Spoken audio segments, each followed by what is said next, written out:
नमस्कार। आपका स्वागत है मिथिला दस्तक में।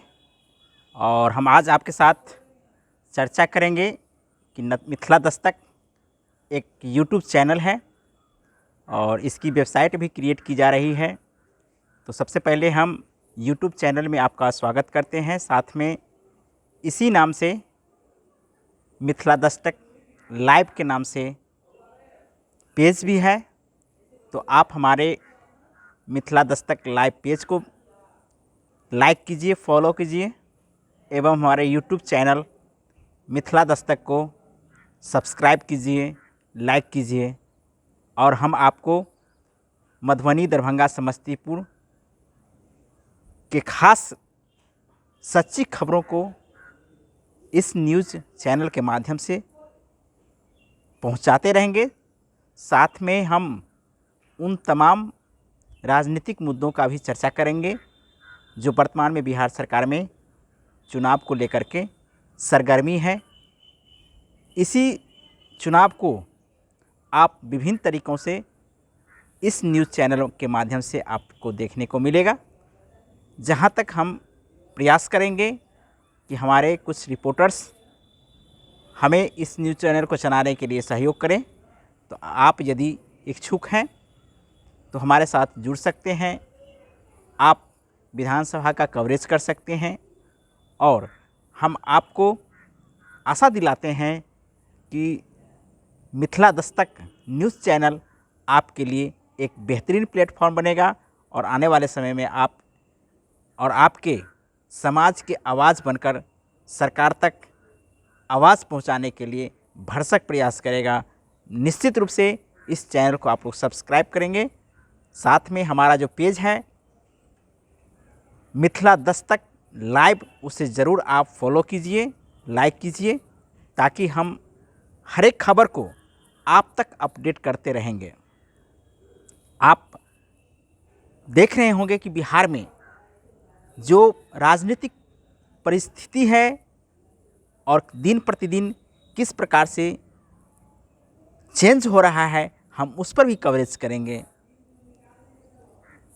बिहार में 3 फ्रंट वर्तमान में कार्य कर रही है, अर्थात 3 फ्रंट बिहार के चुनाव को प्रभावित करेगा।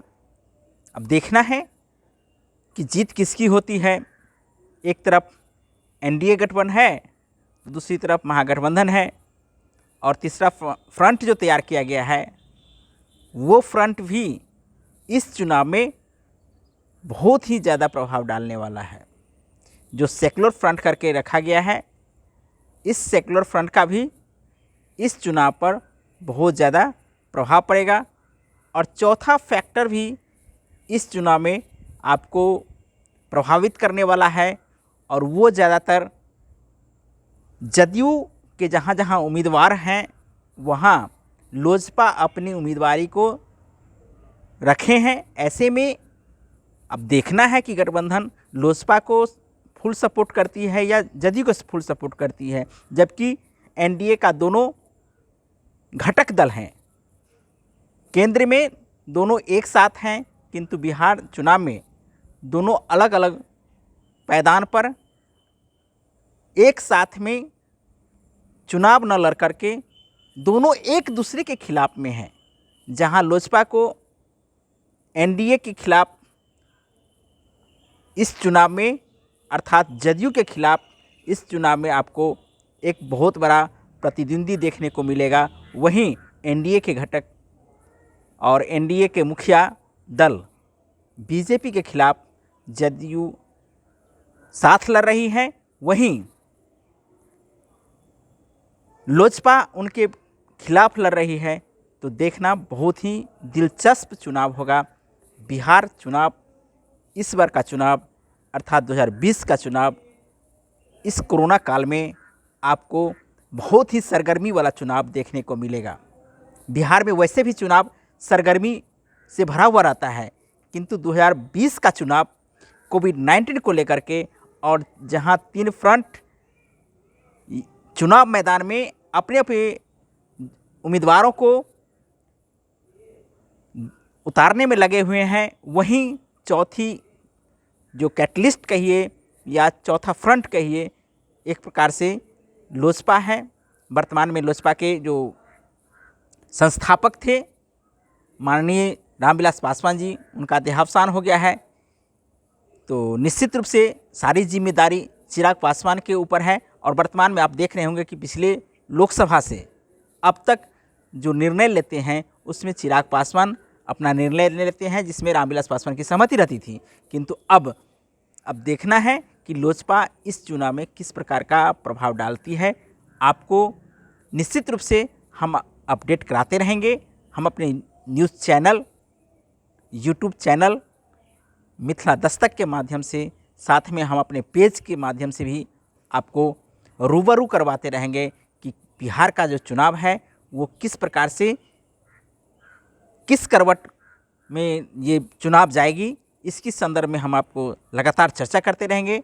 लाइव डिबेट भी आपको दिखाएंगे। हम लगातार आपको मुद्दों को उठाने का काम करेंगे। जहां बेरोजगारी, अशिक्षा और बेकारी जैसी समस्याएं बिहार को पहले से ही झकझोर करके रखा हुआ था, वर्तमान में राजनीतिक जो गलियारों में इसकी आवाज़ नहीं उठाया जाता है, हम उस आवाज़ को उठाएंगे।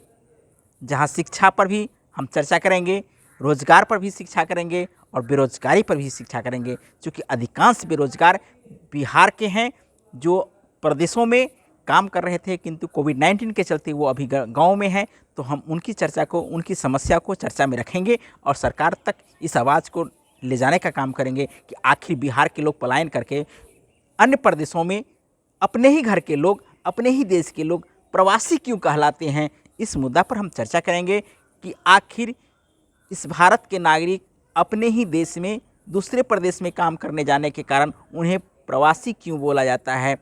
वो इस देश के वासी हैं, फिर भी उन्हें प्रवासी कहा जाता है। आखिर इस मुद्दा को भी इस चुनाव में देखना होगा और इस मुद्दा को हम लगातार अपने चैनल के माध्यम से, मिथिला दस्तक के माध्यम से लोगों तक पहुंचाएंगे कि आपकी आवाज़ बनकर मिथिला दस्तक सरकार के लिए और आपका सरकार की जो प्लानिंग है वो हम आप तक, अर्थात जनता तक पहुंचाने का काम करेंगे। ऐसा संवाद स्थापित करेंगे हम अपने चैनल के माध्यम से। साथ में हम उन साथियों को भी निमंत्रण देना चाहते हैं जो मिथिला दस्तक चैनल से आप जुड़ना चाहते हैं, तो हमसे आप संपर्क कर सकते हैं। हमारा संपर्क नंबर है 7488704992, 7488704992। आप इस नंबर से हमें संपर्क कर सकते हैं। वैसे हम अपने चैनल पर भी इस नंबर को डाल दिए हुए हैं, पेज पर भी डाले हुए हैं। तो निश्चित रूप से आप हमसे जुड़िए और बिहार चुनाव के तमाम जो सरगर्मियां हैं उसको कवरेज करने का काम कीजिए। आप इच्छुक हैं तो आप हमसे संपर्क कर सकते हैं। हम आपको इस चुनाव में निश्चित रूप से एक बेहतरीन प्लेटफॉर्म मिथिला दस्तक के माध्यम से देंगे। बिहार के चुनाव की सरगर्मी को हम दिखाएंगे, साथ में मिथिलांचल के तमाम उन खबरों को दिखाएंगे, तमाम राजनीतिक खबरों को दिखाएंगे। साथ में चुनाव के बाद हम विभिन्न ऐतिहासिक स्थल को भी दिखाएंगे हम अपने चैनल के माध्यम से और आपको जोड़ने का काम करेंगे। कहीं से भी आपको शिकायत नहीं होने देंगे कि चैनल में हमने पारदर्शिता नहीं रखा है। हम 100% पारदर्शिता के साथ काम करेंगे और आप लोगों के साथ जुड़ने में हम और आपका सहयोग लगातार लेते रहेंगे, देते रहेंगे। तो निश्चित रूप से आप हमारे चैनल को सब्सक्राइब कीजिए। साथ में हमारे पेज मिथिला दस्तक लाइव के नाम से है, उसको भी आप लाइक और फॉलो कीजिए ताकि हम अधिक से अधिक न्यूज़ और सबसे तेज़ और सबसे सच्ची न्यूज़ हम आप तक पहुंचाने में सफल हो सके। साथ में हमारा सब्सक्राइबर जैसे जैसे बढ़ेगा वैसे वैसे हम आपके साथ लगातार वेबसाइट भी हम बना रहे हैं। तो निश्चित रूप से हम वेबसाइट के माध्यम से न्यूज़पेपर भी बनाने का जो मेरा क्या कहते हैं, मेरा एक प्लान है, उसमें हम सफल होंगे सिर्फ आपके बल पर। धन्यवाद साथी। और इतना देर तक आप लाइव देखे हैं, इतना देर तक हमारे साथ जुड़े रहे हैं, इसके लिए बहुत बहुत धन्यवाद। अंतिम तक आप मेरे वीडियो को देखें। अंतिम में हम यही कहेंगे कि आप मिथिला दस्तक यूट्यूब चैनल को सब्सक्राइब कीजिए मिथिला दस्तक लाइव पेज को लाइक कीजिए, फॉलो कीजिए। धन्यवाद। जय हिंद, जय भारत, जय संविधान, जय भीम।